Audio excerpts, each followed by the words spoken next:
देखिए इसमें हमने वो इम्पोर्टेंट डेफिनेशन सारी पढ़ी। कौन कौन सी? सर अपर्चर की डेफिनेशन क्या लिखेंगे हम? क्या बोलो? सर अपर्चर की डेफिनेशन क्या लिखेंगे? हाँ, it is the effective diameter of spherical mirror. Is the sir ये डायमीटर तो वाला हम दोबारा बताना, मेरे साइज को होगा वो समझ सेम नहीं ही आया। आएगा। It tells the size of the spherical mirror. अभी बता। Effective diameter of, sir radius बताना दोबारा। सारी दोबारा सुन लो।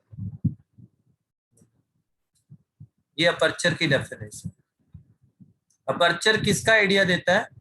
साइज का। कोई बड़ा मिरर अपर्चर कहाँ होता है सर? है, अपर्चर कहाँ पर होता है? ये रहा, ये डॉटेड लाइन बनाइए, यहां से लेके यहां तक, ये अपर्चर आया नजर? Yes, sir. ये Excuse me, पिछला sir? हिस्सा है चलो इसका। भाई सुन लो, एक बार स्टार्टिंग से सुन लो सभी। पोल क्या है? स्फेरिकल मिरर का मिड पॉइंट, उसे पोल बोलते हैं।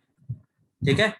और स्फेरिकल जो हमारे पास स्फीयर है, उसका जो सेंटर है, जिसका स्फीयर एक हिस्सा है, उसे हम सेंटर ऑफ कर्वेचर बोलते हैं। It is the centre of a sphere of which mirror is a part, या spherical mirror is a part. उसके बाद जो लाइन गुजरती है सेंटर ऑफ कर्वेचर और पोल में से, वो क्या कहलाती है? वो कहलाती है प्रिंसिपल एक्सिस। क्या कहलाती है? Principal axis. और जो पोल और सेंटर ऑफ कर्वेचर, जिसने रेडियस ऑफ कर्वेचर सुना है, जो पोल और सेंटर ऑफ कर्वेचर के बीच में डिस्टेंस होता है, उसे रेडियस ऑफ कर्वेचर बोलते हैं। और अपर्चर मैंने आपको ऑलरेडी बता दिया, जो भी आपके पास स्फीयर दे रखा है, स्फेरिकल मिरर, उसका डायमीटर दे दिया, इस कोने से लेके इस कोने तक का डिस्टेंस दे दिया, जिसे आपने इफेक्टिव डायमीटर बोला गया है। और यही हमें उसका आइडिया बता देता है। ऐसे तो माप नहीं सकते ना, गोलाई में मापना थोड़ा मुश्किल होता है। इफेक्टिव डायमीटर ऑलमोस्ट सेम होता है, फिर कुछ डिफरेंस होता है इनके डायमीटर और इफेक्टिव डायमीटर में डिफरेंस भी होता है साइज में। इफेक्टिव का मतलब होता है कि जैसे जो हमें मिल रहा है, जैसे अगर हम वो स्फीयर लेते पूरा, तो वो पूरा डायमीटर तो ये वाला होता है ना, लेकिन अब जो हमें टुकड़ा मिला है, उसका जो भी डायमीटर आप है, हमने इफेक्टिव सर डायमीटर। ये इफेक्टिव डायमीटर और अपर्चर सेम होते हैं या अलग होता है? भाई वही Same. डेफिनेशन है अपर्चर की, कि it is the effective diameter of, क्या आप डायमीटर लिख देना, इफेक्टिव वर्ड ना लगा देना, ठीक है? अगर कंफ्यूजन हो रही है ना, आप ये लिख देना, it determines the size of spherical mirror, या फिर it is the diameter of spherical mirror. Okay, अब तो कोई वो नहीं रहेगी। इफेक्टिव आपको तंग कर, इफेक्टिव का होता है नेट टोटल। इफेक्टिव का सर मतलब, ये अपर्चर पूरा appropriate diameter size बताएगा उसका। हाँ हाँ, एक बात बताओ ना, अभी एग्जाम्पल नहीं बताया, ये रहा सामने, कि भाई अगर आपके पास ऐसे है ये चीज, ये छोटी है, ठीक है, और अगर ये चीज बड़ी है किसी भी मिरर के केस में, तो हम वहां से आइडिया लगा लेते हैं। क्या रखते क्या है? स्केल रखते हैं ना अपने पास, उस मिरर के एक कोने से लेके दूसरे कोने तक का वो डिस्टेंस माप लेते हैं। गोलाई से तो मापना मुश्किल हो जाता है, समटाइम स्केल होता है हमारे पास, तो वहां से चेक कर लेते हैं कि भाई ये थोड़ा बड़ा लग रहा है, तो इसका मतलब इसका जो अपर्चर है वो ज्यादा है। वैसे तो देखने से ही पता लग जाएगा आपको, उसका साइज हाथ में पकड़ोगे तभी पता लग जाएगा।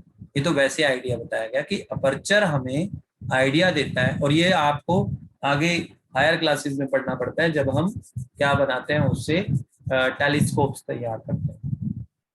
चलो, मेन मेन डेफिनेशंस दिमाग में बैठी कौन कौन सी हैं, बताओ जरा। सर पोल की pole centre centre of of curvature, radius of principal curvature radius और सेंटर ऑफ अपर्चर। बताया, रेडियस ऑफ कर्वेचर बताया, प्रिंसिपल एक्सिस बताया, और एक आपको अपर्चर बताया। हो सकता है आपके बुक के अंदर अपर्चर वगैरह ना हो, लेकिन अपर्चर हमें बता देता है कि कोई भी मिरर बड़ा या छोटा है साइज में, उसकी जानकारी देता है। अब हम कुछ इंपॉर्टेंट टर्म्स पढ़ लेते हैं स्फेरिकल मिरर से जुड़ी हुई, ठीक है? और वो क्या है? एक रिलेशन है। वैसे तो आपके डेरिवेशन नहीं है सिलेबस में, अगर करवाया है तो मैं करवा भी दूंगा, आपको करवाया है radius of curvature, radius of curvature जिसे क्या बोला जाता है, आर। एंड अच्छा चलो उसको करने से पहले एक दो टर्म कर लेते हैं। आपने 2-3 चीजें पढ़नी है। Principal focus, principal focus of spherical mirror. Principal focus का मतलब समझते हो? फोकस का मतलब क्या होता है? कहते हैं फोकस करो, इस जगह फोकस करो। क्या मतलब होता है? फोकस का मतलब क्या होता है? इकट्ठा करना, सर ध्यान लगाना, ध्यान लगाना, फोकसिंग करो मतलब केंद्रित करना किसी चीज को। तो अगर मेरे पास, अब मैं दोनों साइड बाय साइड दोनों मिरर बना रहा हूं, ये बताओ ये कौन सा मिरर बनाया? Sir concave, sir concave mirror, बोलो बोलो, सर कनकेव, अरे बोलो भाई, कनकेव, सुन रहा हूँ। सर मेरा ना नेटवर्क इशू आ रहा है, तो आप मुझे सेकंड लेक्चर की रिकॉर्डिंग भेज दोगे? लेक्चर की तो मैं सबको ही भेजूंगा ग्रुप। कॉन्वेक्स, तब भेज देना प्लीज। कन्वेक्स और मिरर, कॉन्वेक्स, ठीक है, ये आप लोग सभी बिजी हो, कहीं बिजी हैं। देखो 20 स्टूडेंट्स रह गए, मतलब दोबारा तो ज्वाइन करने की कोशिश ही नहीं करते। आधे तो, आधे जिनको है कहाँ वो पूछते हैं सर दोबारा ज्वाइन करना है, आधे तो गायब हो जाते हैं, पहला लेक्चर ही लगाते हैं। तो घर में ना एक बार चिट्ठियां भेजनी पड़ेंगी। अच्छा ये कौन सी लाइन बनाई मैंने? ये तो मेरा, प्रिंसिपल एक्सिस, हाँ प्रिंसिपल ये एक्सिस, पोल है, ये वाला पोल मिड पॉइंट पे बनाते, थोड़ा ऊपर नीचे छोटा बड़ा बन गया है, लेकिन ध्यान रखना। अच्छा इसके कहीं इधर क्या होगा? सेंटर ऑफ कर्वेचर होगा। इसका सेंटर ऑफ कर्वेचर किधर होगा? क्योंकि ये स्फीयर इधर पूरा हो रहा है ना, तो इसका सेंटर ऑफ कर्वेचर इधर होगा।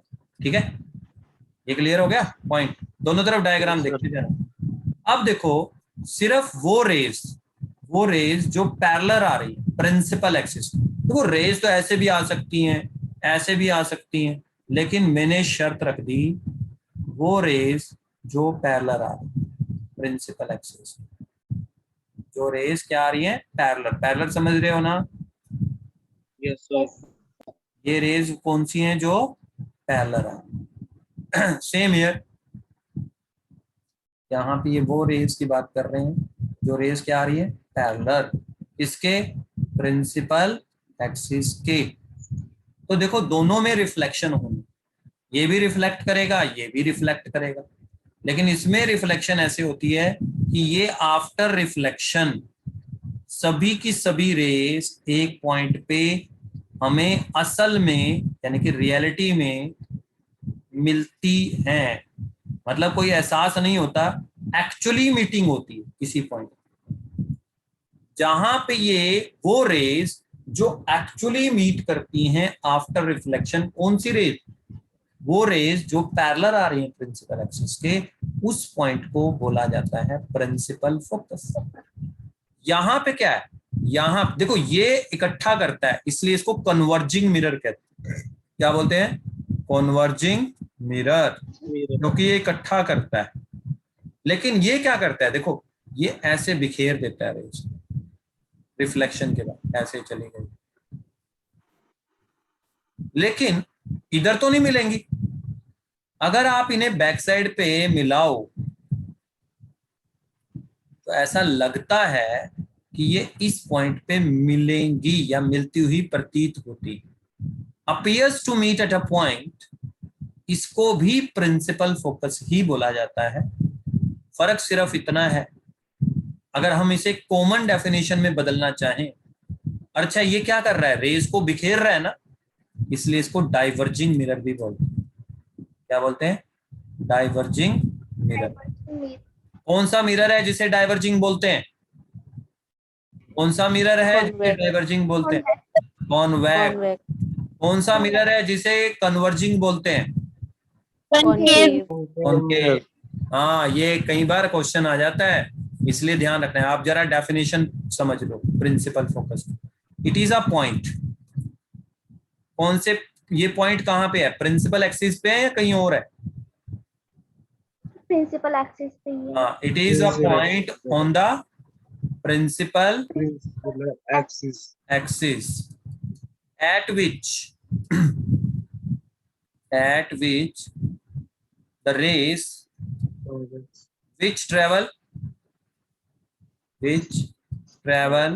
parallel to the principal axis after reflection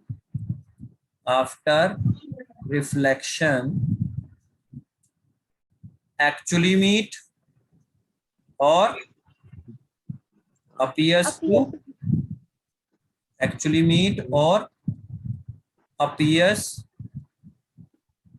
to meet. yes sir ठीक है, वो पॉइंट है और इसे कैपिटल एफ से डिनोट किया जाता है। इस पॉइंट को हमेशा किससे लिखा जाएगा? कैपिटल एफ से, जैसे कि मैंने, ठीक है। और एक जो डिस्टेंस रहेगा, फिक्स रहेगा पोल और फोकस के बीच में, इसकी जो दूरी होती है इसे स्मॉल एफ से लिखा जाता है और इसे रीड किया जाता है एज अ फोकल लेंथ। क्या रीड किया जाता है? Focal length. तो what is the definition of focal length? ये तो प्रिंसिपल फोकस की डेफिनेशन है। फोकल लेंथ क्या है? Distance between center of it is a distance, curvature and principal. It is Between pole is Between called pole and principal focus of spherical mirror. Focus of spherical mirror. और इसे denote किससे करते हैं? It is represented by and denoted by small f.